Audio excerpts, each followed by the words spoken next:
Okay, welcome Gary J. Michaels for State Senate. Gary, thanks for being with us here today. Thank you. So what district are you in? Senate District 19, that's Santa Barbara County and Western Ventura County. Oh, okay. Well, we have a lot of Southern Californians here this morning. You guys must like to get up early. So Gary, could you tell us a little bit about your candidacy and who you are and how you come to the process?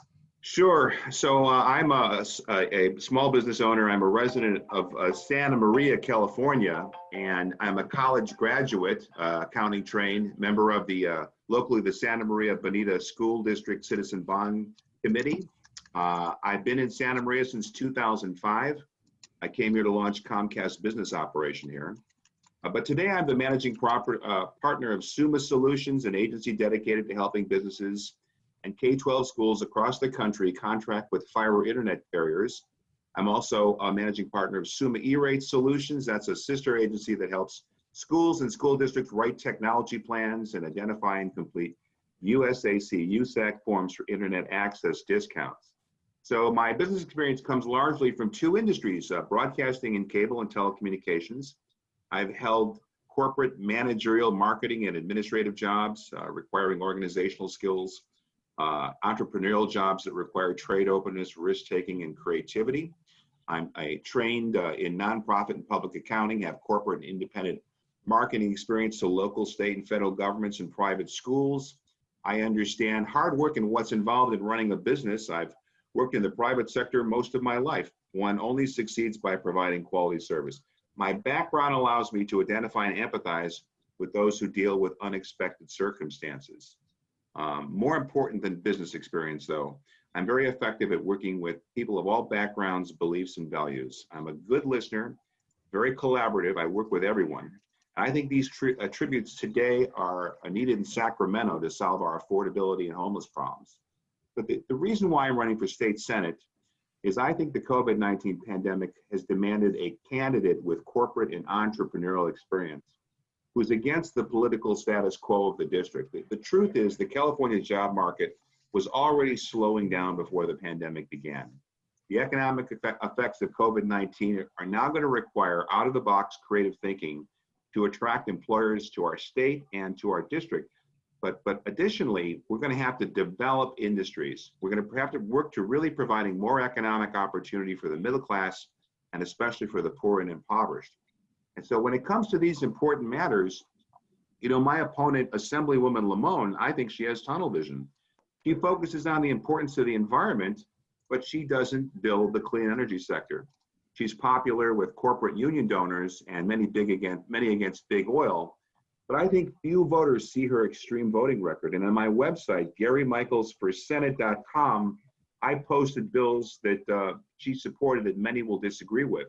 And if I could use an example here to begin with, she authored a bill called AB 2501 in June of this year. And what it did was it provided 360-day reprieve for mortgage payments and 270-day reprieve for car and payday loans. Now, financial providers, you might well imagine, including Democrats, were opposed to this bill. Auto and payday lenders worried it would close their business permanently. Potential harm from AB 2501 was very great. Many Democrats saw it for what it was, and it failed passage on the Assembly floor. The Department of Business Oversight issues statutes to go after bad actors. You know, AB 2501 originated in the Assembly Banking and Finance Committee that Ms. Limon chaired. This is a huge business in California offering jobs and loans for economic justice. This committee has jurisdiction over matters related to banking and financial institutions. This committee is the purse for economic opportunity in California.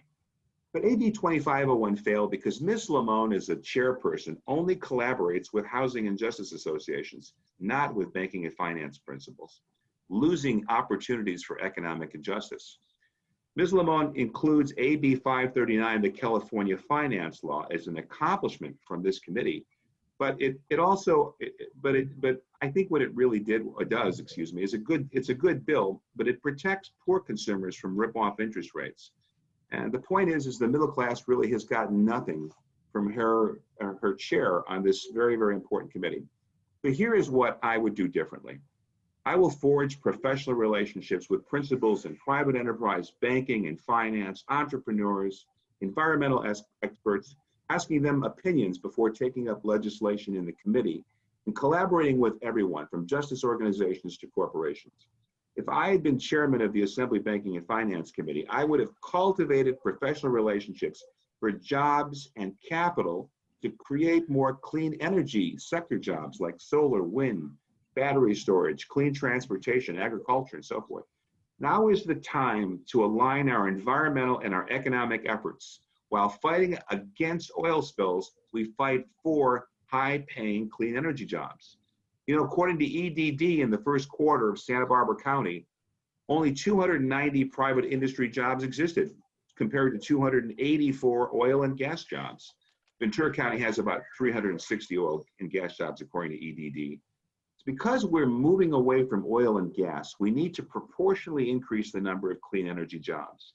In Santa Barbara, UCSB and City College train students in these fields, but doesn't it make sense to build a clean energy industrial sector around a trained workforce? I know a lot of these students would like to remain in the county, but they need jobs now. Santa Maria's per capita income is about $19,647 compared to Santa Barbara's, which is $41,525, double. This shows the vast difference in income between South County and the rest of the district.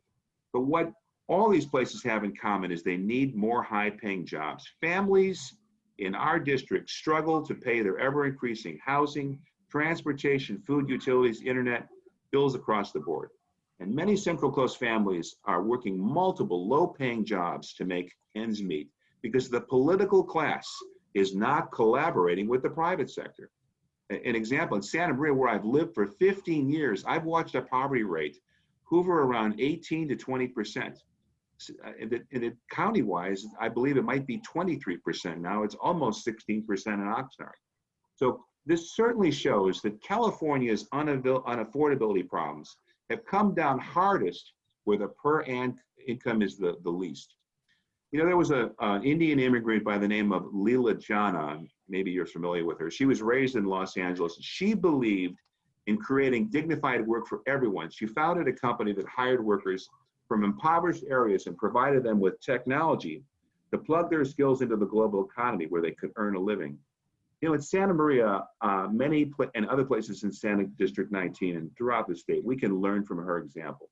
Broadband is available in these communities where I live to plug these workers into the global economy and produce a wide variety of products and services like electricity, wind turbines, and solar panels, for example. But instead of giving individuals the means to permanently escape poverty, California Democrats have worked to make these individuals more comfortable while living in poverty. Yet we see more state solutions and more people controls have only made affordability and poverty worse. Homelessness has become California's defining issue. I think it's time to change directions. You know, if I can get to the Senate, I'm going to sponsor bills that ignites a kind of entrepreneurialism and environmental entrepreneurialism in places especially where there's elevated poverty. Per capita income needs to increase, and when it does, poverty will decrease. I'm going to write bills that inspire collaboration from great universities like UCSB and the private sector and the banking and financial sector, and generate economic opportunity from the urban areas of South County to the middle class and poor areas of Western Ventura County and North Santa Barbara County. Bills that incentivize cities to regionally collaborate with each other to attract new employers to the area and develop new industries. You know, Santa Barbara has a trained workforce, I've mentioned this, coming from City College and UCSB. But Santa Maria, Lompoc, and Oxnard have less commercial real estate, where warehouses can be acquired less expensively. There were laws passed back in Sacramento in 2006 and 2008 to create regional housing development that encouraged affordability because they created policies that align transportation and housing. Well, we need to do the same thing in the commercial sector. One immediate benefit would be the reduction of global greenhouse gas emissions if workers were able to find jobs in the city where they lived as opposed to commuting 140 miles round trip for work. Imagine a private business that stores and assembles microgrids in Lompoc, but has a sales engineering office in Santa Barbara. And with the help of my Democrat friends in South County, together, I know we can make California more affordable and in so doing, reduce chronic poverty. Thank you. Okay, thanks very much. I only have one question for you, and that is, how do people get a hold of you if they want to find out more about your campaign? Please call my cell phone number, 805-268-3780. I've already mentioned my website, GaryMichaels4FORSenate.com, but please phone me, 805-268-3780. Okay, thank you very much, sir. Thank you.